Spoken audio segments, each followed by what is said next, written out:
সুপ্রিয় দর্শক, শুভেচ্ছা জানবেন। সমসাময়িক গুরুত্বপূর্ণ বিষয় নিয়ে এনটিভির আজকের আলোচনার আয়োজনের আয়নায় আমন্ত্রণ জানাচ্ছি চোখ রাখার, সাথে থাকার। আইএফআইসি ব্যাংক এই সময় সঙ্গে আছে আমি হাসান মাহমুদ।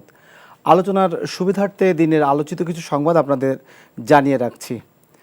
আবরার ফাহাদ হত্যার বিচারের দাবি জানিয়েছে তার পরিবার। তার হত্যা মামলার আপিল দ্রুত শুনানির উদ্যোগ নেওয়া হবে, এমনটা জানিয়েছেন অ্যাটর্নি জেনারেল।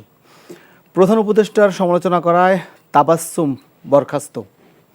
পৃথক হত্যা মামলায় সাবেক মন্ত্রী সাবের হোসেন চৌধুরীর 5 দিনের এবং 2 সাবেক সচিব নজিবুর রহমান ও আমিনুল খানের 3 দিনের রিমান্ড। শেরপুর ও ময়মনসিংহে বন্যা পরিস্থিতির উন্নতি, নামতে শুরু করেছে পানি, নেত্রকোনায় বেড়িবাঁধে ভাঙন। বুধবার থেকে শুরু হচ্ছে দুর্গাপূজা, নাশকতার আশঙ্কা নেই, কাল থেকে মণ্ডপের নিরাপত্তায় টহল শুরু, বলেছেন আইজিপি। দর্শক, এছাড়াও আরও বেশ কিছু সংবাদ আজকের বিভিন্ন গণমাধ্যমে স্থান পেয়েছে, আলোচনা এসেছে এবং সেই সব বিষয়গুলো আমরা আজকের এই আলোচনায় অন্তর্ভুক্ত করার চেষ্টা করব। আমরা মূলত এই আলোচনাটি করে থাকি সমসাময়িক যে আলোচিত বিষয়গুলো থাকে সেগুলো নিয়েই মূলত আলোচনার আমাদের যে ব্যাপ্তি সেটি থাকে।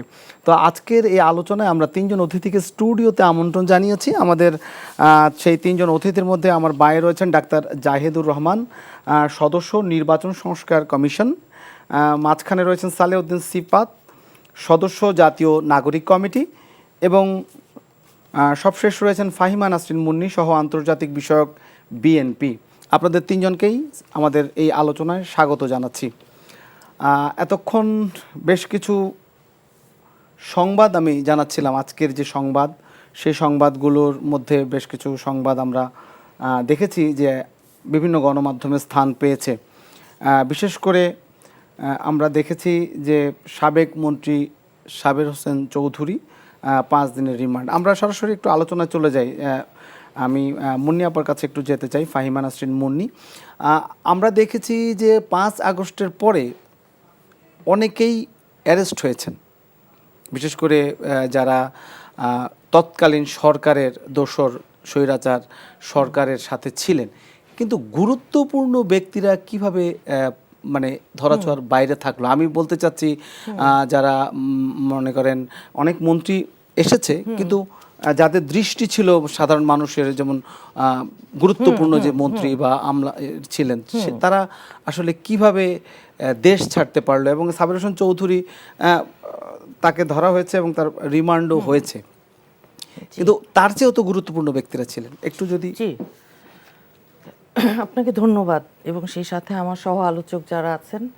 দেখেন, আমরা কিন্তু প্রথম থেকেই বলছি যে 5 আগস্ট এই যে হাজার হাজার ছাত্র জনতার রক্তের উপর এই অন্তর্বর্তীকালীন সরকার এসছেন এবং পরবর্তীতে আমরা দেখছি যে আপনি যেমনটা বললেন যে অনেককে আমরা দেখলাম আইন শৃঙ্খলা বাহিনী তারা ধরেছে, কিন্তু পরবর্তীতে অদ্ভুতভাবে আমরা দেখতে পাচ্ছি কেউ কেউ বিদেশে চলে গেছেন। আবার আমরা যাদেরকে বলি রাঘব বোয়াল, বড় বড় নেতা যারা আওয়ামী লীগের ফ্যাসিস্ট স্বৈরাচার, যাদের হাতে গণহত্যার রক্ত, ফ্যাসিস্ট শেখ হাসিনা সরকারের কথা বলছি, তো আমরা দেখছি তাদের অনেকেই আপনার আটক হয়নি, কিন্তু একটা বাহিনী ওনাদের আইএসপিআরে বলেছিলেন যে 626 জন তাদের জিম্মায় আছেন।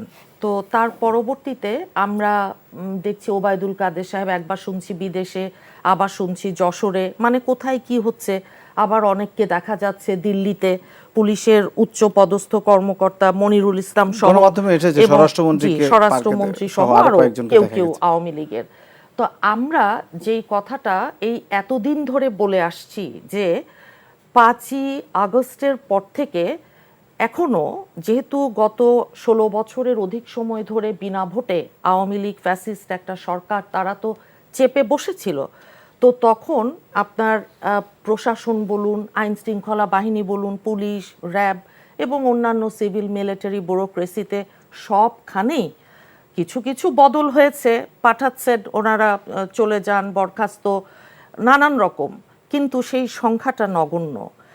সেই সংখ্যাটা গত 16 বছরে যেই পরিমাণ দলীয়করণ হয়েছে, আওয়ামী লীগ যেইভাবে পরতে পরতে আপনার মনে করেন 5টা স্তরে তারাই আওয়ামী লীগেরই লোকজন 5টা স্তরে। এখন প্রথম স্তরে কিছু হয়তো সরানো হয়েছে, সেকেন্ড লেয়ার আছে, থার্ড লেয়ার আছে।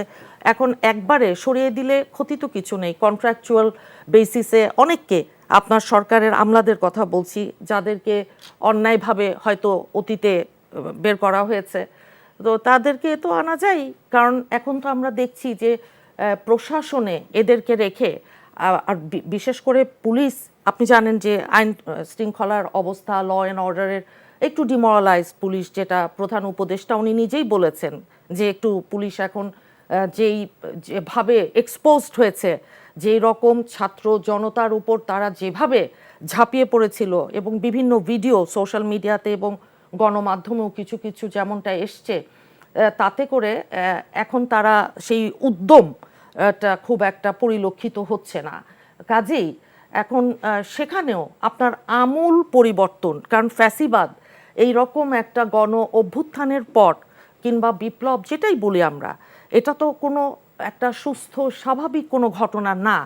এটা তো এমন একটা সময়ে এমন একটা জিনিস যেটা হয়েছে বাংলাদেশের সব মানুষের চাওয়া ছিল।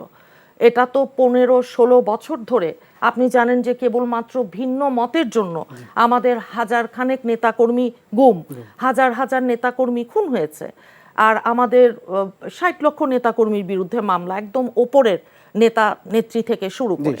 না, সেটাই বলছি যে সিনারিওটা যখন এমন, তখন আজকে যখন আপনি বলছেন আমরা কথা বলছি, আর আপনি সঠিকভাবেই বলেছেন যে কেন এই যে আমরা দেখছি যাদের অ্যারেস্ট হওয়ার কথা রিমান্ডে নিচ্ছে, তো আমরা চাই সুনির্দিষ্ট যে অভিযোগগুলো আছে সেটার ভিত্তিতে একেবারে সুস্পষ্ট যেই মামলাগুলো মেরিট আছে, যেই মামলাগুলো সর্বনিম্ন আদালতের সাজা বহাল থেকে শুরু করে সর্বোচ্চ আদালত পর্যন্ত সাজা বহাল থাকবে। আর গুম কিংবা আপনার না, এগুলো একটা লাইন, মানবতা বিরোধী অপরাধ, এগুলো সেগুলো ট্রাইব্যুনাল সচল হয়েছে। এক্স্যাক্টলি তাই, যে ট্রাইব্যুনাল যেহেতু সেই বিষয়ে আমরা আসবো। আমরা একটু ডাক্তার জাহেদুর রহমান, আপনার দৃষ্টি আকর্ষণ করছি এই যে চলে যাওয়া, অর্থাৎ ফাঁক গলে চলে যাওয়া, বিশেষ করে যাদেরকে বলা হচ্ছে মাস্টার মাইন্ড, বিশেষ করে বৈষম্য বিরোধী ছাত্র আন্দোলনের সময়, বিশেষ করে তৎকালীন যে স্বরাষ্ট্র মন্ত্রী, তাকে কিন্তু দেখা গেছে বিভিন্ন গণমাধ্যমে সেটি আসছে। এটাকে কীভাবে দেখছেন, আসলে কীভাবে চলে যেতে পারলো? খুবই গুরুত্বপূর্ণ প্রশ্ন। তার আগে একটা জিনিস একটু বলি। আপনি শুরু করেছেন মিস্টার সাবের হোসেন চৌধুরীকে আদালতে নেওয়া নিয়ে। জি, আমি আমাদের নাগরিকদের প্রতি একটা আহ্বান জানাতে চাই। সেটা হচ্ছে আওয়ামী লীগের যে কোনো মানুষকে যখন আদালতে নেওয়া হয়, তার উপরে যাতে কোনো হামলা না করা হয়। আজও হামলার শিকার হয়েছেন, শারীরিক হামলার, মানে ওনার গায়ে পচা ডিম মারা হয়েছে। কিন্তু শুধু সেটা না, সারা পৃথিবীতে আমরা দেখেছি পচা ডিম, পচা টমেটো, এই ধরনের জিনিস এক ধরনের ছাড় আছে, এটা সেই অর্থে শারীরিকভাবে খুব ক্ষতি করে। কিন্তু তার উপরে শারীরিক হামলা হয়েছে, পুলিশের বেষ্টনী ভেঙে সেই চেষ্টা হয়েছে এবং হয়েছে হামলা। আমরা একটা কথা বলতে চাই, সরকারকে, পুলিশকে খুবই টাফ ব্যবস্থা নিতে হবে, এবং আমি এটা মানতেও রাজি আছি। মানুষের ক্ষোভ হবার কারণ আছে, মানুষের ক্রোধ ঘৃণা হবার কারণ আছে, প্রত্যেকটা কারণ তৈরি করা হয়েছিল। কিন্তু আমরা চাই আসলে আওয়ামী লীগের প্রতিও আমরা ন্যায় বিচার নিশ্চিত করব। এটা হলো সবচেয়ে জরুরি কথা। আমাদের রাষ্ট্র তৈরির নতুনভাবে আমরা যে গড়তে চাইছি, সেটার মূল ফোকাস হচ্ছে ন্যায় বিচার নিশ্চিত করা। তাদেরকে যৌক্তিকভাবে ন্যায় বিচারের মাধ্যমে শাস্তি দেওয়া হবে। এবং আমরা যেন এটা না করি, এটা দুটো ভুল আছে। একটা হলো আমাদের অভ্যন্তরীণভাবেও আমরা এটা মনে করব না, আমাদের খারাপ লাগবে কোনো একদিন যখন আমরা পেছনে তাকাবো, কিন্তু ইন্টারন্যাশনালি কিন্তু এটা রিপারকাশনস হচ্ছে। প্রচুর ইন্টারন্যাশনাল মিডিয়াতে এই ঘটনাগুলোকে উল্লেখ করা হচ্ছে। একটা কথা আমাদের মনে রাখতে হবে, ডক্টর ইউনূসের সরকার এই মুহূর্তে গ্লোবালি ফোকাসের মধ্যে আছে। দেশি বিদেশি নানা রকম ডিস্টেবিলাইজ করার চক্রান্ত আছে। সুতরাং আমরা যেন এগুলো, বিশেষ করে জাতিসংঘ মিশনের পরে আরো একদম তাই। সো আমাদের এটা খেয়াল রাখতে হবে। এবার আসছে আপনার পয়েন্টে। আমাদের ওই সময়গুলো আসলে খুবই ঘোলাটে ছিল। আমরা আসলে এখনো জানি না তারা কখন পালিয়েছেন। 3টা দিন প্রায় দেশে সরকার ছিল না, এবং আমরা দেখেছি সেই সময় সেনাবাহিনীও সেই অর্থে খুব বেশি তাদের আসলে একটা এলোমেলো অবস্থা ছিল, এবং ওই সময়গুলোতে এই ঘটনাগুলো ঘটে থাকতে পারে।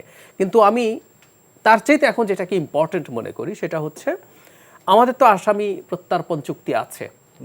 এই মানুষগুলোর প্রতি আমরা যদি এখন, এটা শেখ হাসিনার ক্ষেত্রেও সত্য ছিল, যদিও আমরা সোশ্যাল মিডিয়াতে দেখছি তিনি সম্ভবত অন্য দেশে চলে গেছেন, এর মধ্যে অথবা চলে যাবেন, এটা প্রায় বিভিন্ন নিশ্চিত। মাধ্যমে এই এসেছে। ধরনের তথ্য এসছে, সরিয়ে রাখি। এই যে অনেক মন্ত্রীরা আছেন, অনেক সমালোচিত, যেমন ধরুন মিস্টার শামীম ওসমান ওখানে আছেন, উনি মাজারে ঘুরে বেড়াচ্ছেন, ছবি পাওয়া যায়, অথচ উনি নিজ হাতে বন্দুক নিয়ে মানুষজনকে তাড়া করছেন দল নিয়ে, এটার ভিডিও পর্যন্ত আছে। স্বরাষ্ট্রমন্ত্রী তো আছেনই, পুলিশের খুবই কুখ্যাত কিছু মানুষ, এই দেশের মানুষ কিন্তু কিছু মানুষকে, এই যে মিস্টার মনিরুলের কথা আসছে, মিস্টার হারুন, তার কোনো হদিস নেই, জনাব ওবায়দুল কাদের কোথায় আছেন, কি করছেন, মিস্টার আরাফাত, এরকম কতগুলো মানুষের প্রতি যারা আমাদের সামনে এসে এই ব্যাপারগুলোতে অনেক বেশি ক্র্যাকডাউনে, সেই এলোমেলো অবস্থায় আমরা হয়তো করতে পারি, কিন্তু এখন তো তাদেরকে আসলে, এবং অন্তত এখন যে কাজটা অ্যাটলিস্ট আমরা এখন করতে পারি, যেটা ঘটে গেছে, এখন যে কাজটা আমরা করতে পারি আসলে সেটা হচ্ছে এইদেরকে আমরা একটা মামলা নেওয়া, তাদের বিরুদ্ধে ওয়ারেন্ট হওয়া এবং ভারতের কাছে তাদেরকে হস্তান্তর করার দাবি জানানো। ভারতকে এগুলো আসলে হস্তান্তর করতে হবে আমাদের কাছে। আরেকটা জিনিস যোগ করে রেখে শেষ করি, সেটা হচ্ছে আমরা দেখছি এখনো মধ্য এবং নিম্ন পর্যায়ের অনেক নেতা, আওয়ামী লীগের কিন্তু মধ্য নিম্ন পর্যায়ের ওরা প্রচন্ড রকম অত্যাচারী ছিল তার লোকাল এরিয়াতে, এরা অনেকে প্রশাসন এবং কোনো ক্ষেত্রে অন্যান্য দলের কাউকে ম্যানেজ করে তারা এখনো সীমান্ত পাড়ি দিচ্ছে। কত টাকা দিয়ে সীমান্ত পাড়ি দেওয়া যায়, এই ধরনের তথ্য কিন্তু অনেকে কিন্তু আটকও হয়েছে, বিশেষ করে আমরা দেখেছি অনেক এমপি কে কিন্তু আটক করা হয়েছে, অনেকে পার হয়ে চলে যাচ্ছে টাকার বিনিময়ে। সো এই জায়গাগুলোতে আমাদের সিফাত এই ইস্যুতে একটু বলবেন কেন? আমরা একটু বিরতি নেব, আপনি একটু ছোট্ট করে যদি একটু বলেন। যেমনটা অলরেডি আমাদের পাশে দুজন বক্তা ইতিমধ্যেই বলেছেন যে আমরা যখন 3 তারিখে এক দফার ঘোষণা হয়, এক দফায় এটা বলা ছিল যে ফ্যাসিবাদী কাঠামো বা ব্যবস্থার বিলোপ এবং নতুন রাজনৈতিক বন্দোবস্ত। তো এখন শেখ হাসিনা পালিয়ে গিয়েছে ঠিক, কিন্তু তার যে ফ্যাসিস্ট কাঠামো, স্ট্রাকচার, এলিমেন্টস সহ আরও যা যা কিছু আছে সেগুলো বিরাজমান অবস্থায় আছে, বহাল তবিয়তে আছে, যার ফলেই কিন্তু আমরা দেখতে পাচ্ছি যে এই ধরনের ঘটনা, অর্থাৎ যারা স্বীকৃত আসামি, যারা স্বীকৃত অপরাধী, তারা কিন্তু পালিয়ে যাচ্ছে। তবে আমি ওনার সাথে আর একটা কথা অ্যাড করতে চাই, যেখানে উনি বলেছেন যে নাগরিকদের প্রতি ওনার যে অ্যাডভাইস, সেটা হচ্ছে আসলে ফ্যাসিবাদের যে একটা ট্রমা, সেই ট্রমার মধ্য দিয়ে তো আসলে সকল নাগরিক গিয়েছে, ফলে আমরা দেখতে পাচ্ছি এই ধরনের একটা এজিটেশন তৈরি হচ্ছে। বাট আমাদেরকে এটাও মাথায় রাখতে হবে যে আমরা তাদের যাতে ফেয়ার ট্রায়ালটা নিশ্চিত করি। ফেয়ার ট্রায়াল নিশ্চিত না করলে তাদের বিচার প্রক্রিয়াটাও প্রশ্নবিদ্ধ হবে এবং আমরাও কিন্তু আন্তর্জাতিক মহলের কাছে প্রশ্নবিদ্ধ হব। তো সেটা করতে গেলে একটা হিউম্যান রাইটসের একটা কালচার আমাদের মাঝে গ্রো করতে হবে আর কি। এবং এই হিউম্যান রাইটসের কালচার শুধুমাত্র এনজিও দিয়ে সম্ভব না, কনস্টিটিউশনে এটা ওটা পরিবর্তন করে সম্ভব না, এটার জন্য পলিটিক্যাল লিটারেসি রাখবে। পলিটিক্যাল লিটারেসির মাধ্যমে আমরা একদম একটা পলিটিক্যাল পার্টির একদম সেন্ট্রাল থেকে শুরু করে একদম গ্রাসরুট পর্যন্ত সবাই যাতে এই হিউম্যান রাইটস জিনিসটা বুঝে, ফেয়ার ট্রায়ালে জিনিসটা বুঝে, এইটা আমাদেরকে এনশিওর করতে হবে। আপনি বলছিলেন যে কি প্রক্রিয়ায় যে রাঘব বোয়ালরা বা জুলাই হত্যাকাণ্ড, যেটাইকে বলি গণ অভ্যুত্থান, এর মধ্য দিয়ে একটি রক্তক্ষয়ী একটি বাংলাদেশের পরিবর্তন এসেছে। সেই সময়ে যারা আসলে হত্যাকাণ্ডগুলোর সাথে বেশিরভাগ সরাসরি যেই মন্ত্রণালয়গুলোর তৎকালীন মন্ত্রীরা ছিলেন, তারা কিন্তু জবাবদিহিতার আওতায় বা গ্রেফতার এটা হয়নি। এই নিয়ে কথা বলছিলেন, একটু আপনার কথাটা শেষ করবেন, তারপরে আমরা একটু আবরার ফাহাদ নিয়ে আলোচনা করব। আচ্ছা, আমি যেটা বেসিক্যালি বলতে চেয়েছিলাম, একটি তো হচ্ছে তারা জবাবদিহিতার আওতায় আসেনি, বাট আমি নাগরিকের পয়েন্টটাও আইনের আওতায় চেয়েছিলাম, আইনের আওতায় আসেনি। আর একটা হচ্ছে আমি আসলে পিপলের মাঝে এটার যে রিফ্লেকশন, অর্থাৎ যেটাকে ভাই বলছিলেন যে বিচার প্রক্রিয়ায় আমরা দেখতে পাচ্ছি যে মানুষজন মব জাস্টিসের দিকে ঝুঁকে যাচ্ছে, বিশৃঙ্খলা সৃষ্টি করছে। তো আমরা সেটা বলছিলাম যে একটা হিউম্যান রাইটসের কালচার তৈরি করা উচিত, নার্চার করা উচিত, এবং সেটা থ্রু পলিটিক্যাল লিটারেসি। কোনো এনজিও এসে হিউম্যান রাইটস শেখাবে, এডুকেশন দিবে, ব্যাপারটা এরকম না, বরং প্রত্যেকটা পলিটিক্যাল পার্টির একদম উচ্চপদস্থ থেকে শুরু করে একদম গ্রাসরুট পর্যন্ত সবাই এই পলিটিক্যাল লিটারেসিটার মাধ্যমে তারা হিউম্যান রাইটসটাকে বুঝবে। কারণ আপনি যদি দেখেন বাংলাদেশের মানুষ যে এই ফ্যাসিবাদী হাসিনার বিরুদ্ধে তারা যে সংহত হয়েছিল, একাত্মতা পোষণ করেছিল, একসাথ হয়েছিল, সেখানে দুইটি ইস্যু জড়িত, মানে দুইটি ভিত্তি জড়িত। একটি হচ্ছে বাংলাদেশ প্রশ্ন, যে বাংলাদেশ প্রশ্নে আমরা সবাই এক থাকবো, যেটা আগে দেখা যেত না আর কি। আমাদের বাংলাদেশে দেখা যায় যে বাংলাদেশ প্রশ্নে এক এক পার্টি এক এক রকম একটা স্ট্যান্স নেয়, যেটা আবার আপনি ভারতে দেখবেন না। ভারতে কংগ্রেস অ্যান্ড বিজেপি সবাই কিন্তু তাদের ভারতের প্রশ্নে বাইলেটারাল জায়গাগুলোতে তারা কিন্তু এক জায়গায় একমত। আর আরেকটি যেই ভিত্তিতে মানুষজন একমত হয়েছে, সেটা আমি মনে করি সিভিল অ্যান্ড পলিটিক্যাল রাইটস। গত 15 বছর ধরে একদম যে দলই হোক, যে সংগঠনই হোক, যে ব্যক্তিই হোক, যে সোশ্যাল অ্যান্ড কালচারাল ওরিয়েন্টেশন থেকে বিলং করুক না কেন, সবাই কিন্তু তাদের সিভিল অ্যান্ড পলিটিক্যাল রাইটস থেকে কিন্তু বঞ্চিত হয়েছে, ডেপ্রাইভড হয়েছে। ফলে এই জায়গা থেকে, এই দুইটা জায়গা থেকে মানুষজন সংহত হয়ে তারা বেসিক্যালি ফ্যাসিবাদী হাসিনার বিরুদ্ধে একাত্মতা পোষণ করেছিল এবং তারা প্রতিবাদ জারি রেখে প্রতিরোধ করেছে আর কি। তো এখন আমাদের পুনর্গঠনের প্রশ্ন, তো পুনর্গঠনের যে প্রশ্নটি, সেখানে এসে আমাদেরকে এই মন্ত্রণালয়গুলোর লোকজনদেরকে যেভাবে আইনের আওতায় আনতে হবে, তেমনিভাবে যারা এদেরকে পালিয়ে যেতে সাহায্য করলো, আমরা অবশ্যই যদি আমরা গোয়েন্দা তৎপরতা জারি রাখি তাহলে নিশ্চয়ই আমরা জানতে পারবো কারা এই কাজগুলো করেছে, সেক্ষেত্রে তাদেরকেও অবশ্যই বিচারের কাঠগড়ায় দাঁড় করাতে হবে, নতুবা পুনর্গঠন, রাষ্ট্রের পুনর্গঠন সম্ভব নয়। ধন্যবাদ। আমরা মনি আপা আপনার কাছে একটু যাই, সেটি হচ্ছে যে আবরার ফাহাদ বাংলাদেশের বুয়েটের একজন মেধাবী শিক্ষার্থী এবং এমনই একটি অন্ধকার রাত, আমরা যখন কথা বলছি সারা রাত ধরে তাকে পিটিয়েছে হলের ভেতরে, এবং একটি ভোর যখন এসেছে, নিকষ কালো অন্ধকার সে ভোর, একটি মৃতদেহ, এবং তাকে শুধুমাত্র পিটিয়ে হত্যা করে ফেলা হয়েছে। সে আবরার ফাহাদের আজকে আমরা তাকে স্মরণ করছি। আসলে এইভাবে পিটিয়ে বা হলের ভিতর যে একটা কালচার, একটা সংস্কৃতি তৈরি হয়েছে, বিশেষ করে একটা ট্যাগ দিয়ে মানে একজন মানুষকে পিটিয়ে মেরে ফেলা, সেইটা কিভাবে দেখছেন? আর এই জায়গায় দাঁড়িয়ে সামনে কি এরকম কিছু দেখছেন কিনা, বা আমরা যদি আবারও কোনো ছাত্র রাজনৈতিক দল এইভাবে এসে আবারও একই কায়দায় ভিন্ন কোনো মতাবলম্বীদেরকে একই কায়দায় করে, সেটাকে কিভাবে দেখছেন? আবরার ফাহাদের বিষয়টা কিভাবে দেখছেন একটু যদি বলেন। আবরার ফাহাদের আজকে ৫ম মৃত্যুবার্ষিকী। এটা খুব নির্মম, নৃশংস একটা হত্যাকাণ্ড ছিল আবরারের। একটা স্ট্যাটাস, হ্যাঁ, একটা স্ট্যাটাসকে কেন্দ্র করে, যে ভারতের পানি, ফেনী নদীর পানি, ইলিশ, এগুলো নিয়ে একটা সচেতন নাগরিক হিসেবে আবরার তার মতামত ব্যক্ত করেছিলেন। কিন্তু বাংলাদেশে তো একটা অন্ধকার যুগ কেটেছে, যে এই ফ্যাসিস্ট সরকার, তারা তো কোনো মত প্রকাশের স্বাধীনতায় বিশ্বাস করতো না। আবরারকে তারা শিবির ট্যাগ, যে নামাজ পড়ছে ছেলেটা, সেই জন্য তাকে একটা যে কোনো ট্যাগ করা যেত। বিশ্বজিৎকে বলেছিল ছাত্রলীগ করে, বিশ্বজিৎ মনে আছে না, শিবির করে, ওই যে পিটিয়ে ছাত্রলীগের ছেলেরা পিটিয়ে কিভাবে মারলো প্রকাশ্যে, বিশ্বজিৎ বারবার বলল, হ্যাঁ, যে আমি দর্জি, কে শুনে কার কথা। তো দেখেন, ছাত্রলীগের হয়েছে কি, তারা তো এক ধরনের দায় মুক্তি পেয়ে বসেছে, কারণ তারা আপনার এইবারের যে জুলাই আগস্টের যে গণ অভ্যুত্থান, সেখানে পুলিশের সাথে তো এই ছাত্রলীগ তারাও ছিল, হাতে পিস্তল নিয়ে, এই যে টার্মস নিয়ে। আমরা তো পত্রপত্রিকায়, সোশ্যাল মিডিয়ায় ছবি দেখেছি। তাদেরকে তো বিচারের আওতায় গত 15-16 বছর আমরা আনতে দেখিনি। আমরা তো দেখেছি যে 2018-তে কোটা বিরোধী আন্দোলনে হাতুড়ি নিয়ে বিভিন্ন বিদেশি যে সাংবাদিক, তাদের উপরও আক্রমণ। আমরা তো দেখেছি ওই ভ্যাট যে বিরোধী আন্দোলন, প্রাইভেট ইউনিভার্সিটিগুলোর, সেখানে ছাত্রলীগের আগ্রাসন, আক্রমণ, নির্যাতন সাধারণ ছাত্রদের উপর। এবং উই ওয়ান্ট জাস্টিস, এ তো আমরা ভুলে যাইনি যে কি ভয়ঙ্কর। দেখেন, হয় কি, সেটা যে কোনো সময়ই হোক, যে কোনো কারণেই হোক, বিচার, ন্যায় বিচার তো অনেক পরের কথা। বিচার এবং আইন, এগুলো, আইনের শাসন একটা দেশে যখন না থাকে, মব জাস্টিসের কথা আমরা যে দেখছি টাইম টু টাইম আসছে সামনে, এটা যে রিসেন্টলি তা কিন্তু না, এটা কিন্তু বেশ কয়েক বছর আগে মনে আছে, রেনু বোধহয় ওনার নাম ছিল, 2 বাচ্চার মা পিটিয়ে মেরে ফেললো, তাসলিমা রেনু, মহাখালীতে। তো এই কালচারগুলো হয় কখন?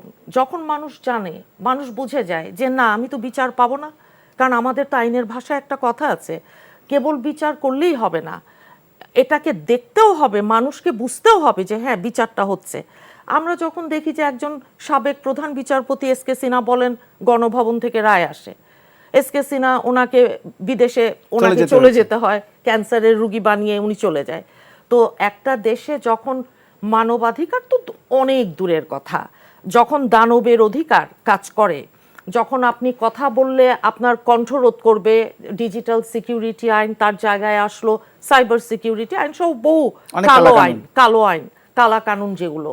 এখন এই ধরনের ঘটনায় আমরা তো এই আবরারের যে ঘটনাটা ঘটেছে, এবং আমি যেই আপনার সিকোয়েন্স যেটা দিলাম, এবং সেই সাথে বিশেষ করে জুলাই আগস্টে ছাত্রলীগ, যুবলীগ, তারা যে ভয়ঙ্কর, যে 1581 জন মারা গেছে, এই সংখ্যা তো রোজ বাড়ছে।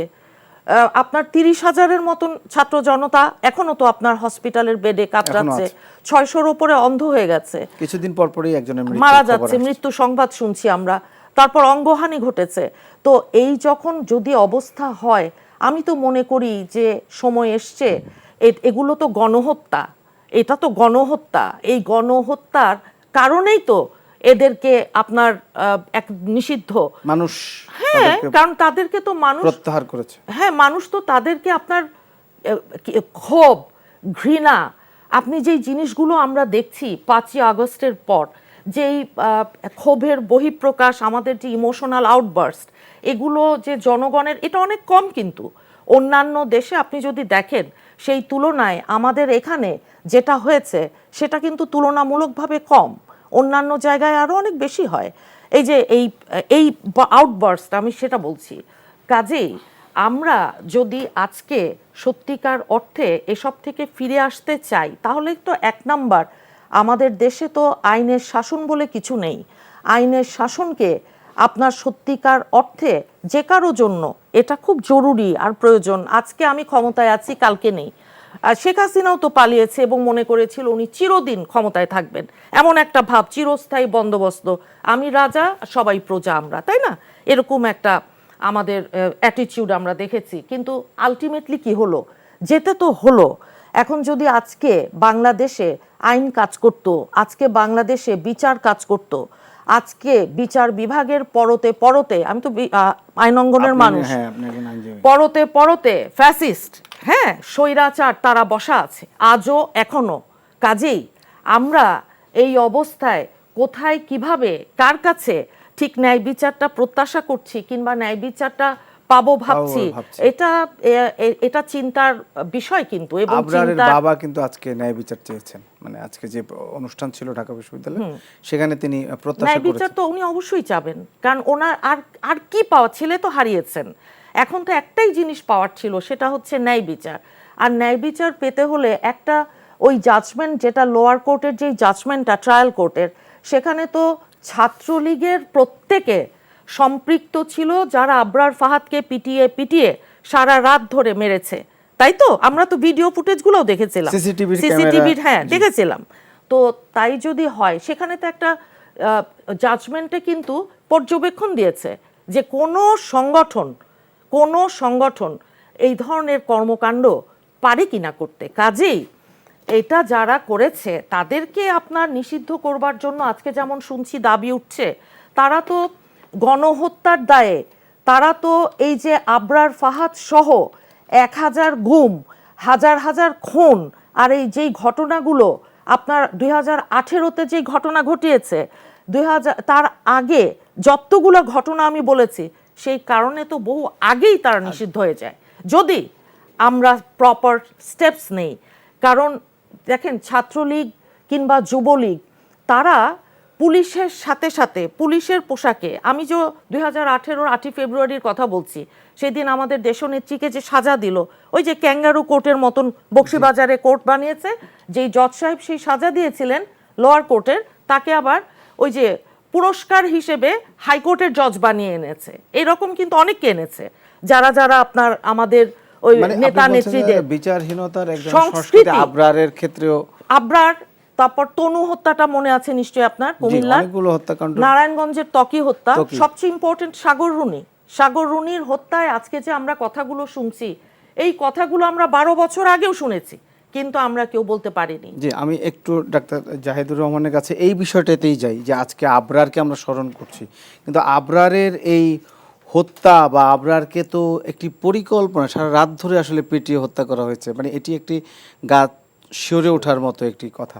কিন্তু এরপরেও আমরা দেখেছি যে মব জাস্টিসের কথা বলেছেন, যে এটা নিয়ে আমরা আগেও আলোচনা করেছি, আসলে মব জাস্টিস হতে পারে না কখনোই। তবু আমরা 5 আগস্ট পরবর্তীতেও দেখেছি ঢাকা বিশ্ববিদ্যালয়ে একটি তোফাজ্জলকে, কিংবা রাজশাহী ইউনিভার্সিটিতে, কিংবা জাহাঙ্গীরনগরে, কিন্তু এগুলো ঠিক ওইটার সাথে, এই মব জাস্টিসের সাথে ছাত্রলীগের যে বুয়েটের হত্যাকাণ্ড, সেটা তো ঠিক কি আপনি একই রকম বা একেবারেই ডিফার করবেন? একেবারেই না। আবরার কয়েকটা জিনিস আমাদের সামনে এনেছে। জাতিসত্তার বিষয়? প্রথম কথাটা হচ্ছে, খেয়াল করুন এখানে বিশ্বজিতের নামও আপা আনলেন। দুটো ক্ষেত্রেই কি ঘটলো, একটা কথা আছে ইংরেজিতে, give the dog a bad name and kill him বা হ্যাং হিম, এভাবে বলে। একটা কুকুরকে একটা খারাপ নাম দেন, এরপর মেরে ফেলেন, মানে একটা শিবির নাম দিয়ে যে কাউকে মেরে ফেলতে পারে। দেখুন বিশ্বজিৎকে যখন কোপানো হচ্ছিল, বাঁচার সময় বিশ্বজিৎ বলছিল আমি হিন্দু, আমি হিন্দু, আমি শিবির না। আচ্ছা খেয়াল করি আমরা আমাদের সমাজে এখনো আমরা সত্যি সত্যি মনে করি কিছু কিছু ক্ষেত্রে, এখন আওয়ামী লীগের মনে হয় শিবির হলে বা বিএনপি হলে পিটিয়ে কুপিয়ে মেরে ফেলা যায়, আবার আমরা সমাজের কেউ কেউ মনে করছি চোর ডাকাত ইত্যাদি ইত্যাদি হলে পিটিয়ে কুপিয়ে মেরে ফেলা যায়। এই যে একটা ট্রেন্ড শুরু করা হয়েছিল, এটা একটা মানে একটা লিস্ট, একটা সভ্য সমাজে এটা হতে পারে না। এটা হলো এক। দুই হলো আপনি যেটা বললেন, আমি না মানে অনেক বাবা মা তাদের সন্তানদের হারায়। একটা কথা বলা হয়, পিতার কাঁধে সর্বোচ্চ বোঝা হচ্ছে তার সন্তানের লাশ। মানে আবরারের বাবা এই লাশের ভার বহন করেছেন, অনেক বাবাকেই বহন করতে হয়, এটা খুব রেয়ার বিষয় না। কিন্তু ওনারা যদি দেখেন বা ভাবেন যে কি পরিমাণ টর্চারের শিকার হয়ে, মানে কতটা পেটালে একটা মানুষকে আপনি আসলে ধীরে ধীরে ধীরে ধীরে মেরে ফেলতে পারেন। আমরা সারা পৃথিবীতে এখন এই আলাপ করি যে অ্যানিমালটাকে আপনি আসলে খেয়ে ফেলবেন, তাকে স্লটার করবেন, তার স্লটারের সময়টাও সে যাতে যত বেশি সম্ভব পেইনলেস করা যায় সেই চেষ্টা করা হয়। এর আগেও সে যাতে টর্চার ফিল না করে, তাকে আপনি এমন জায়গায় রাখবেন। ধর্মীয় অনুশাসন, ধর্মীয় অনুশাসনেও তাই। আর আপনি একটা মানুষকে এইভাবে টর্চার করে মারছেন, মানে এটা শুধু যেমন ওর পরিবারের প্রতি আঘাত, তার সাথে আমরা যদি বলি আমার খুব মর্মান্তিক লেগেছে সোসাইটির প্রতি। এবং এই যে স্টুডেন্টরা, কেউ কেউ বলবেন বুয়েটের মেধাবী ছাত্র, আমি না এই মেধাবী ছাত্র কথা একদম পছন্দ করি না। প্রতিটি জীবন মূল্যবান, এবং বুয়েটের ছাত্র করুক আর সমাজের আর যে কোনো দল না, একটা হলো হত্যা না, যারা হত্যা করেছে আমি তাদের কথা বলছি, ওরা কি সমাজে আছে, ওরা কিভাবে গড়ে উঠেছে। আমি কিন্তু কেউকে ফ্র্যাঙ্কলি স্পিকিং খোলামেলায় যদি বলি, রাগারাগি হয়েছে একজন মানুষকে আঘাত করেছে জোরে, বিং এ ডক্টর আমি জানি যে আপনি কিছু আঘাতে হঠাৎ করে মেরে ফেলতে না চাইলেও মারা যেতে পারে, মারাত্মক হেড ইনজুরি হয়ে গেল, পেটের মধ্যে একটা শক্ত বাড়ি পড়লো, লাথি মারলেন, ভেতরে ইন্টারনাল হেমারেজ হয়ে মারা গেল, এটা হলো একটা ব্যাপার। আপনি প্ল্যান করে পিটিয়ে পিটিয়ে হত্যা করেছেন কারণ সে ভারতের বিরুদ্ধে, একজন সাচ্চা দেশপ্রেমিকের যা হওয়ার কথা, আমাদের যে ডিসপ্যারিটি আছে, আমাদের উপর যে অন্যায় আছে, সেগুলো প্রতিবাদ, লজিক্যাল প্রতিবাদ করেছে, সেটার জন্য তাকে এই মাসুল দিতে হয়েছে। আচ্ছা, তারপর আরো কয়েকটা সিগনিফিক্যান্ট জায়গা। আবরার বাবা আজকে ন্যায় বিচার চান। যে সমাজটায় ন্যায় বিচার চাইতে হয়, যে স্টেটে ন্যায় বিচার চাইতে হয়, এটা কোনো স্টেটই না। অথচ আমরা প্রিভিয়াস সরকারের সময় দেখেছি আবার ন্যায় বিচার চাইতে হয় প্রধানমন্ত্রীর কাছে, শেখ হাসিনার কাছে, যে প্রধানমন্ত্রীর কাছে আমি বিচার চাই। এটা নিয়ে সমালোচনা হয়েছিল একবার পার্লামেন্টে, উনি আবার তখন এটা নিয়ে ওনার মতো করে বলার চেষ্টা করেছে। খেয়াল করি আমরা তাহলে এই দেশটাকে ওই জায়গায় নিয়ে যাওয়া হয়েছিল। এবং খুবই জরুরি কথা, এর মধ্যেও মানে কতগুলো ভয়ঙ্কর জায়গা আছে। আবরারের এটা খুবই সেন্সেশন তৈরি করেছে বলে যদ্দূর বিচার হওয়ার ততটুকু গেছে, যেটা সেন্সেশন তৈরি করে না এরকম প্রচুর হত্যাকাণ্ড আছে। আমার মনে পড়ে একটা জিনিস, রাজন নামে একটা বাচ্চা ছেলেকে পিটিয়ে মেরে ফেলা হয়েছিল, 14 বছরের কিশোর। রাজনের মামলা যখন চলছে তখন এক বাবা কোর্টে গিয়েছিলেন, একটা পত্রিকায় রিপোর্ট এসছে, বাবা বলছেন তারও একটা ছেলেকে এরকম পিটিয়ে মেরে ফেলেছে, সে কোর্টে দৌড়াচ্ছে, সে বলছে আমার তো ভিডিও নাই, আমার ছেলেটার কি বিচার হবে? এটাই তো হবে। রাজনের তো ভিডিও ছিল, সো ওরটা ভিডিও নাই, বাবা হতাশ যে আমার তো ভিডিও নাই, আমি বিচার পাবো কিনা, এভিডেন্স নাই। তো এই হচ্ছে ঘটনা। আবার যদি প্রভাবশালী হন, বিশ্বজিৎকের গায়ে তো নাকি একটা কোপ পাওয়া গেছে, তার ইয়েতে যে শেষ পর্যন্ত ময়না তদন্তও হয়েছে, যার সাথে ডক্টররা জড়িত, ফাইনাল রিপোর্টে ওটা এসছে। অথচ আমাদের ভিডিওর সামনে, মানে ভিডিওর সামনে তাকে কিভাবে স্ট্যাব করা হচ্ছে তো। সুতরাং এই যাবতীয় ঘটনাগুলোকে আমরা যদি একত্র করি, এই বাংলাদেশের বিরুদ্ধে তো আমরা ফাইট করেছিলাম। এবং আমি মনে করি আবরার শুধু না, I am sorry to say, প্রত্যেকটা জীবন, এবং আমরা কেউ যেন আবরারের জীবনকে ওভার এস্টিমেট না করি ও বুয়েটের স্টুডেন্ট বলে, প্রত্যেকটা মানুষের জীবন একটা রাষ্ট্রে মূল্যবান, তার পরিবারের কাছে মূল্যবান। যেখানে যেখানে এই ধরনের ঘটনা ঘটেছে, অন্যায় ঘটেছে, সেই ন্যায় বিচারগুলো অ্যাজ এ হোল সমাজে হতে হবে। ন্যায় বিচার না থাকলে ওটা রাষ্ট্র না, ওটা মগের মুল্লুক।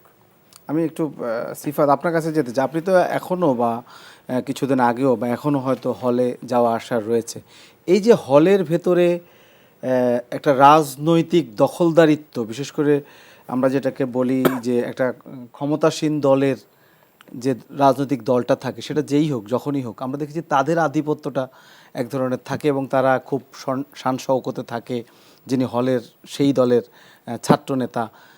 এই বিষয়গুলো তো আপনি দেখেছেন নিশ্চয়ই।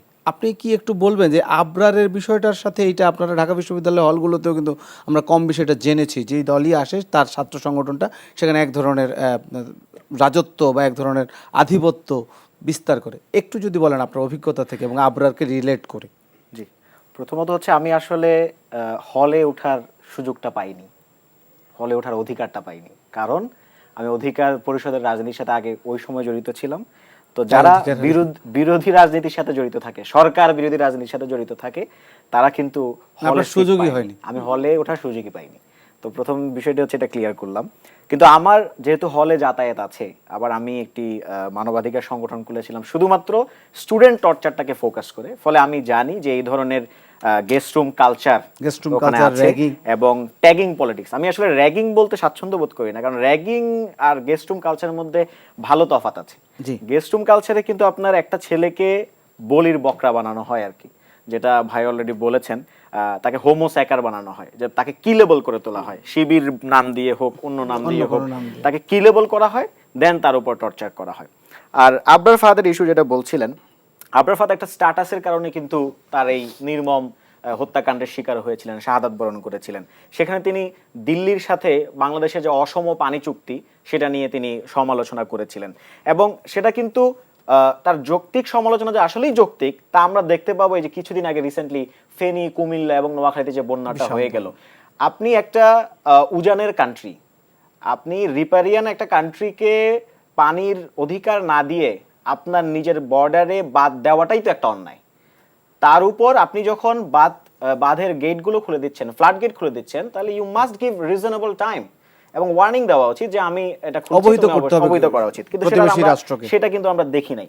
ফলে যেটা হচ্ছে যে মানুষই শুধু ক্ষতিগ্রস্ত হয় নাই, আমরা দেখি যে কখনো বাংলাদেশের মানুষ দেখা যায় যে বন্যায় ডুবে মরছে, কখনো আবার দেখা যাচ্ছে যে শুষ্ক ঊষর মরুভূমি হয়ে যাচ্ছে জমিগুলো। তাহলে এটা শুধু মানুষের বিরুদ্ধেই না, দিল্লির আগ্রাসনটা কিন্তু প্রাণ এবং প্রকৃতির বিরুদ্ধেও। এই জিনিসটাও আমাদেরকে ফোকাস করতে হবে। তবে দিল্লির আগ্রাসন বিরোধিতায় অনেকে একটা ধর্মীয় রং মাখাতে চান, কিন্তু আসলে এটা কোনো ধর্মীয় রঙে মাখালে চলবে না। দিল্লির আগ্রাসনটা আসলে আমরা এজ এ নেশন আমরা এটাকে কিভাবে ফাইট করব তার ইস্যু। আর আপনি যদি দেখেন এই আগ্রাসন বিরোধিতায় আমরা কিন্তু যারা দলিত হিন্দু আছে ভারতে, তাদেরকেও আমাদের পাশে পাবো। যারা ওখানে আরো এই আগ্রাসন বিরোধিতার সাথে জড়িত পৃথিবীর নানা প্রান্তের মানুষ, তাদেরকে আমরা পাশে পাবো। সুতরাং এর মধ্যে কোনো ধর্মীয় রং টং আসলে মাখানো উচিত না। ভারত আমাদের সাথে এখন তার সম্পর্ক উন্নয়ন করতে চায় বলে আমি বিভিন্ন পত্রপত্রিকা মারফত জেনেছি। তো আমি মনে করি তারা যদি তাদের সম্পর্কটাকে উন্নয়ন করতে চায় আমাদের সাথে, তবে তাদেরকে বিগত 15 বছরে তাদের যে ভূমিকা, তাদের যে রোল ছিল এই ফ্যাসিস্ট গভর্নমেন্টের সাথে, সেটা তাদেরকে ক্লিয়ার করতে হবে, সেটাকে পর্যালোচনার মধ্যে নিয়ে আসতে হবে। আদারওয়াইজ বাংলাদেশের ছাত্র জনতা তাদেরকে অ্যাকসেপ্ট করবে না। আপনি লাস্ট যে 3টা ইলেকশন, সেই 3টা ইলেকশনে তাদের যে নগ্ন একটা হস্তক্ষেপ ছিল, এটা কেন ছিল? বাংলাদেশের মানুষের বিরুদ্ধে তাদের যে বৈরী সম্পর্ক তারা তৈরি করেছে বাংলাদেশের মানুষের জনমনে, সেটার পর্যালোচনা এবং জবাবদিহিতা নিশ্চিত করার পরেই আমরা হয়তো চিন্তা করতে পারবো যে তাদের সাথে আমাদের আসলে এই সম্পর্কটা, বাইলেটারের সম্পর্কটা কত দূর যাবে বলে আমি মনে করছি। আর সর্বশেষ যে বিচারহীনতার যে একটা সংস্কৃতি আমরা আবরার ফাহাদের ঘটনায়, বিশ্বজিতের ঘটনায় সর্বত্র দেখেছি, এই বিচারহীনতার সংস্কৃতিও কিন্তু মব জাস্টিসকে উস্কে দিয়েছে। তো আমরা আশা করছি এখন যে অন্তর্বর্তীকালীন সরকার আছে কিংবা ভবিষ্যতে যে নতুন রাজনৈতিক বন্দোবস্তের মাধ্যমে যে নতুন গভর্নমেন্টগুলো গঠিত হবে, তারা যাতে এই বিচারহীনতার সংস্কৃতি থেকে বেরিয়ে এসে বিচারটা এনশিওর করতে পারে, নিশ্চিত করতে পারে। আচ্ছা, আপনাকে আরেকটু একটা প্রশ্ন করতে চাই, সেটি হচ্ছে যে জানতে চাই আর কি, আপনারা তো জাতীয় নাগরিক কমিটি করেছেন, মোটামুটি বেশ কিছু সময় আপনাদের বয়স হয়ে গেছে, আপনাদের আসলে কতটুকু অগ্রগতি বা আপনারা কোন বিষয় নিয়ে আসলে কাজ করছেন, এটা যদি একটু বলতেন দর্শকদের। মানে আপনাদের অবস্থানটা আমরা দেখেছি, আপনারা নিজেদেরকে আত্মপ্রকাশ করেছেন, ঘোষণা করেছেন, এরপরে আসলে আপনারা কি করছেন? আমরা বেসিক্যালি 3টা মোটোকে সামনে রেখে এগোচ্ছি। একটি হচ্ছে সংহতি, আরেকটি প্রতিরোধ এবং পুনর্গঠন। আমরা বলেছি সংহতির মাধ্যমে নানা মনি, নানা দল, মত, পথ সব একসাথ হয়ে হাসিনার সরকারের বিরুদ্ধে, ফ্যাসিস্ট কাঠামোর বিরুদ্ধে তারা প্রতিরোধ গড়ে তুলেছিল। এখন এই যে প্রতিরোধের স্টেজ, আমরা বলছি গণ অভ্যুত্থান চলমান। গণ অভ্যুত্থানকে আমরা বলিনি যে 5ই আগস্টে শেষ হয়ে গিয়েছে, আমরা বলছি গণ অভ্যুত্থান চলমান। যতদিন না ফ্যাসিবাদী যত কাঠামো আছে সবগুলোর বিলোপ হচ্ছে, আমরা একদম উতরে ফেলে দিতে পারছি, ইরাডিকেট করতে পারছি, ততদিন পর্যন্ত আমাদের এই প্রতিরোধ চলবে। আর এই প্রতিরোধ চলমান থাকা অবস্থায় আমরা রাষ্ট্রের যে পুনর্গঠন, সেই পুনর্গঠনের কাজগুলো করতে চাই। সেক্ষেত্রে শুধুমাত্র রাজনৈতিক দল নয়, রাজনৈতিক যত অ্যাক্টরস আছে, রাজনৈতিক যত পক্ষ আছে, সামাজিক যতগুলো শক্তি আছে, সবার সাথে মিলে ডায়ালগের মাধ্যমে তারা আসলে কেমন বাংলাদেশ চায়, আমরা আগে তাদের কাছ থেকে সেটা জানতে চাচ্ছি। এছাড়াও আমরা ইতিমধ্যে যারা জুলাই অভ্যুত্থানে শহীদ হয়েছেন তাদের পরিবারের সাথে আমাদের সম্পর্ক তৈরি করছি, আমরা তাদের সাথে কথাবার্তা বলছি। যারা আহত হয়েছে তাদের চিকিৎসার জন্য আমরা ইতিমধ্যে, আপনারা জেনে থাকবেন, স্বাস্থ্য উপকমিটির সাথে আমরা কিন্তু কাজ করেছি, জাতীয় নাগরিক কমিটি। এছাড়াও এই যে আগামী সামনে যে পূজা আসছে, পূজা যাতে নির্বিঘ্নে আমাদের হিন্দু ভাই বোনেরা পালন করতে পারে, সেজন্য আমাদের নাগরিক কমিটির পক্ষ থেকে একটা অ্যাপও ডেভেলপ করা হচ্ছে, যেটা এখন একটা চলমান প্রক্রিয়া। আর এছাড়াও আমরা গত পরশুদিন আমরা শাহবাগে আমরা একটা প্রতিবাদ সভা করেছি যে জুলাই হত্যাকাণ্ডের এখনো কেন বিচার প্রক্রিয়া গড়িমসি করা হচ্ছে। তো আমরা আমাদের যেই সকল কাজ আমরা মনে করছি পিপলের জায়গা থেকে, জনতার জায়গা থেকে এখন প্রয়োজন, দ্রব্যমূল্যের ঊর্ধ্বগতি থেকে শুরু করে অন্যান্য যে সকল বিষয়, দ্রব্যমূল্যের ঊর্ধ্বগতি ভালোই একেবারে লাগামহীন, আমরা সেগুলো নিয়ে কিন্তু কাজ করছি। এবং একই সাথে আপনি অবাক হয়ে যাবেন যে আমরা যখন নাগরিক কমিটিকে ফরমেশন করছি তখন আমরা সমাজের নানা পক্ষগুলোর সাথে বসছি। আমি নিজে যখন স্টুডেন্ট ছিলাম আমি কখনো তেলুগু কমিউনিটির কথা শুনিনি। বাংলাদেশে যে একটা তেলুগু কমিউনিটি আছে, আমি ঢাকা বিশ্ববিদ্যালয়ের শিক্ষার্থী হিসেবে, ঢাকা বিশ্ববিদ্যালয়ের শিক্ষার্থী হিসেবে আমি লজ্জিত যে আমি জানতাম না। কিন্তু যখন আমরা নাগরিক কমিটি বিভিন্ন মানুষের সাথে কথা বলছি, সোশ্যাল অ্যাক্টরদের সাথে কথা বলছি, তখন আমরা ফর দ্য ফার্স্ট টাইম যে তেলুগু কমিউনিটির কথা জানলাম, তাদের দুর্দশার কথা জানলাম, তাদের কষ্টের কথা জানলাম। আমরা হরিজন, দলিত সম্প্রদায় থেকে শুরু করে সবার সাথে আমরা কথা বললাম, তাদের দুঃখ দুর্দশাগুলো বোঝার চেষ্টা করলাম। অ্যাকোমোডেট করা মানে এটা কতটা আসলে সহজ? এটা অবশ্যই সহজ বিষয় না, যেটা একটা কর্মযজ্ঞ, সেই সময়টা তো এই সরকার তো আসলে নির্বাচন মুখী একটা সরকার বা একটা নির্বাচন দিয়ে জনগণের প্রতিনিধিদের কাছে ক্ষমতা হস্তান্তর করবে, সেই সময়ের মধ্যে এত বড় কাজ, মানে সময় এবং কাজের পরিধির সাথে আপনি কি একটা আনুপাতিক? আচ্ছা, এখানে মেবি আপনি প্রিজিউম করেছেন যে আমরা নির্বাচনকে কেন্দ্রিক বা নির্বাচনকে লক্ষ্য করে এগোবো, বাট আমরা আসলে রাষ্ট্র পুনর্গঠনের কাজটাকে, যেটা আমরা বলেছি সংহতি, প্রতিরোধ, পুনর্গঠন, রাষ্ট্র পুনর্গঠনের কাজটাকেই আমরা ত্বরান্বিত করতে চাচ্ছি। সেটা হয়তো আমরা নির্বাচন যেহেতু কেন্দ্রিক না, আমাদের সময় যতই লাগুক আমরা আমাদের মতো করে কাজ করব। আমি মনে করতে চাই বাংলাদেশটা সবার, পাহাড়ে যিনি বসবাস করেন তারও বাংলাদেশ, সমতলে যিনি বসবাস করেন এই বাংলাদেশটা তারও। সুতরাং সবাই এই বাংলাদেশকে ওন করতে হবে, সবার কাছ থেকেই তারা কেমন বাংলাদেশ চায়, নতুন বাংলাদেশ কেমন চায়, সেকেন্ড রিপাবলিক আমরা বলছি, সেগুলোকে কেমন চায় এক্স্যাক্টলি। আমি মুন্নি আপার কাছে যাই, ফাহিমা নাসরিন মুন্নি, আপনাকে একটু দৃষ্টি আকর্ষণ করতে চাই একটি সংবাদের। লালমনিরহাটের একজন ম্যাজিস্ট্রেট তাবাসসুম, তার একটি স্ট্যাটাস নিয়ে মোটামুটি তোলপাড়। প্রধান উপদেষ্টা, রাষ্ট্রের প্রধান উপদেষ্টারকে উনি ওই স্ট্যাটাসের মাধ্যমে এক ধরনের বক্তব্য দিয়েছেন, উনি বরখাস্ত হয়েছেন। রাষ্ট্রের প্রধানকে এইভাবে আসলে স্ট্যাটাসের মাধ্যমে, এটা কি ধরনের, আপনি তো একজন আইনজীবী, এটা কি ধরনের অপরাধের পর্যায়ে পড়ে না অন্য কোনো পর্যায়ে পড়ে, আপনি যদি একটু বলবেন। তিনি রাষ্ট্রের একজন কর্মচারীও, সরকারি, উনি ম্যাজিস্ট্রেট, তো নির্বাহী ম্যাজিস্ট্রেট, এটা বললাম। জি, দেখেন সরকারি কর্মচারীদের কতগুলো সুনির্দিষ্ট বিধিমালা আছে। সরকারি যারা, আমি যেমন সরকারি না, আমরা স্বাধীন আইনজীবী, কিন্তু যিনি সরকারি চাকরি করবেন তাকে তো সরকারি ওই নিয়ম নীতি, আইন কানুন ওগুলো মেনেই চলতে হবে, কথা বলতে হবে। উনি তো নিহত আবু সাইদ যে প্রথম শহীদ এই জুলাই আগস্টের, ওনাকে সন্ত্রাসী বলেছেন। কাজেই ওনার মেন্টাল স্টেট আসলে কি রকম সেটা আমি ঠিক বুঝতে পারছি না। উনি অনেক কথাবার্তাই দেখলাম বলেছেন, হঠাৎ করে এত অ্যাগ্রেসিভ কেন হয়ে গেলেন উনি এই সময়ে এই এসে, আর সরকারি চাকুরিরত অবস্থায় একজন নির্বাহী ম্যাজিস্ট্রেট হয়ে, এটা আমার জন্য একটু মানে বেশ একটা হাস্যরসের উদ্রেক করেছে অনেকের মধ্যেই, যে উনি আসলে অ্যাটেনশন চেয়েছেন কি, মানে কাদের দৃষ্টি আকর্ষণ করতে চেয়েছেন। উনি তো মনে হচ্ছে ওই ফ্যাসিস্টদের যে প্রেতাত্মা, তারা তো বিভিন্ন জায়গায় বসা আছে, ওই প্রেতাত্মা ভর করেছে তার উপর, সেই প্রেতাত্মা ভর করাতেই তো এই কথাগুলো উনি বলেছেন। উনি তো যে আবু সাইদ কিন্তু যাকে একজন নিয়ে- আইনজীবী আজকে আপনাদের আইনজীবী বলেছেন তার আইনি অধিকার পাওয়ার অধিকার রয়েছে, সম্ভবত জেড আইকান পান না এবং তার পক্ষে তিনি লড়বেন এ ধরনের বলেছেন। লড়তে পারেন। এখন একজন আইনজীবী উনি বলতেই পারেন। তবে আমি মনে করি আর কি যে ওনার মানসিক যেই অবস্থা এবং স্বৈরাচারের প্রেতাত্মা দুটো মিলেমিশে এক হয়ে তারপরে ওনাকে ওই আওয়ামী লীগের ভূতে ধরেছে। ওই জন্য উনি এই কথাগুলো অবলীলায় যেভাবে বলেছেন, হতবাক হয়ে গেছি আমি পড়ে, যে কোনো রকম বিধি নিষেধ আইন কানুন কিছুই ওনার মনে হচ্ছে যায় আসছে না। উনি ভুলেই গেছেন উনি কে, যে উনি কে, উনি কি রাজনীতি করতে চান চাকরি ছেড়ে, তাহলে মাঠে এসে আমাদের সাথে আমাদের মতন উনি রাজনীতি করতেন, সেটা উনি করতেই পারতেন। কিন্তু ওইখানে বসে ওই চেয়ারে বসে দেখেন, অতীতেও আমরা দেখেছি যে বিভিন্ন সময়ে এই ফ্যাসিস্ট খুনি স্বৈরাচার যেই সরকারটা ছিল তাদের অনেকেই আপনার একেবারে আগ্রহের আতিশয্যে অনেক সময় অনেক কথাই বলেছেন, যেটা অত্যন্ত অনাকাঙ্ক্ষিত এবং অত্যন্ত অনভিপ্রেত ছিল। আর এই জিনিসগুলোকে আমরা দেখেছি যে সরকারের বিভিন্ন মহলে, যেমন পুলিশের একজন কর্মকর্তা রাজনৈতিক বক্তব্য দিয়েছেন, দেখেছেন তো এর আগে কেন একজন আজিজ সেনাপ্রধান, হ্যাঁ উনি তার বিরুদ্ধে অনেক অভিযোগ, না বক্তব্য উনি কি দিয়েছিলেন নির্বাচনের পরে, নিশিরাতের যে নির্বাচন, তারপরে উনি কি বলেছিলেন। তো এগুলো কথা যদি কাউকে বলতে হয়, কখনোই উনি সরকারি কর্মকর্তা, কখনোই সরকারি কর্মচারী হয়ে উনি বলবেন না।